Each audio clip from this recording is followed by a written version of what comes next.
Assalamualaikum warahmatullahi wabarakatuh.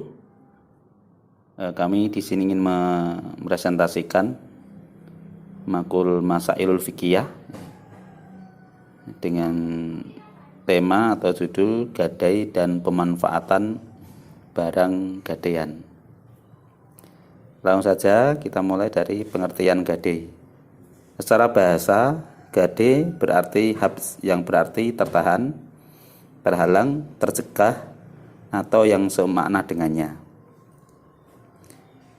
Sedangkan menurut istilah, menurut ulama fikih, ya, gadai atau rohan adalah berutang dengan menyerahkan barang sebagai jaminan.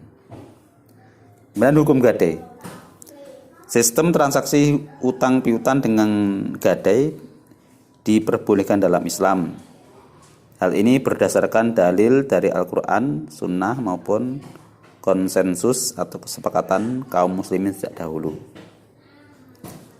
Dalil utama yang menjelaskan disyariatnya penggadaian atau diperbolehkannya penggadaian adalah firman Allah Subhanahu wa taala dalam surat Al-Baqarah ayat 283 yang artinya, jika kalian berada dalam perjalanan sedangkan kalian tidak menemui seorang penulis, maka hendaklah ada barang tanggungan yang dipegang oleh orang yang memberi piutang. Adapun penyebutan safar atau bepergian dalam ayat ini bukanlah bermaksud untuk membatasi syariat gadai hanya boleh di waktu bepergian semata. Akan tapi hal itu dikarenakan dahulu gadai sering dikali dilakukan dalam perjalanan. Nah, rukun gadai. Adapun rukun gadai adalah sebagai berikut. Yang pertama, barang yang digadaikan. Yang kedua, utang. Kemudian yang ketiga, akad. Kemudian yang keempat adalah dua pihak yang bertransaksi, yaitu rohin dan murtahin, penggadai dan yang menggadai. Ini syarat-syarat gadai. Pertama, syarat gadai yang pertama adalah transaksi gadai tersebut berdasarkan utang yang wajib dibayar. Yang kedua, barang gadai tersebut diperbolehkan dalam jual beli. Di barang yang digadai itu barang yang boleh diperjualbelikan. Kalau memakai jaminannya atau barang gadainya barang yang tidak boleh diperjualbelikan, maka tidak diperbolehkan. Misalnya babi itu tidak boleh diperjualbelikan, maka tidak boleh menggadaikan babi. Kemudian yang ketiga, rohin atau orang yang menggadai, orang yang menggadaikan, ya. Hendaklah orang yang boleh mempergunakan jaminannya baik karena memilikinya atau diizinkan mempergunakannya secara syariat. Rohin atau orang yang menggadaikan, ya. Yang keempat adalah hendaknya barang yang digadai diketahui kadarnya, sifatnya, atau takarannya atau harganya. Kemudian hukum memanfaatkan barang gadaian. Salah satu hal yang perlu diperhatikan adalah tidak diperbolehkannya bagi murtahin atau orang yang membawa barang gadaian, ya. Itu tidak diperbolehkannya bagi murtahin untuk memanfaatkan barang gadaian rohin,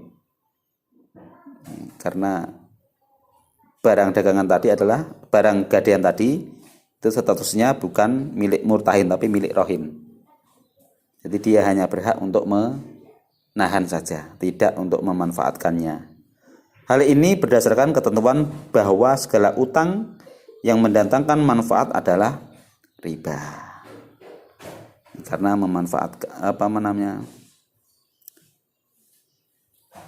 utang yang mendatangkan manfaat, ya, mengambil manfaat dari utang piutang, ada tambahannya, Nah, tambahannya tersebut adalah bagian dari riba.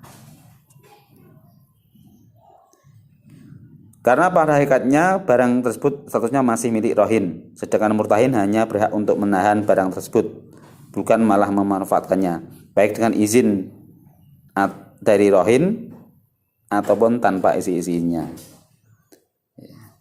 Lain halnya jika barang gadaian tersebut berupa hewan tunggangan atau hewan ternak, maka boleh bagi murtahin menunggangi maupun memerah susunya jika memang murtahin tersebut memberikan makan hewan-hewan tersebut.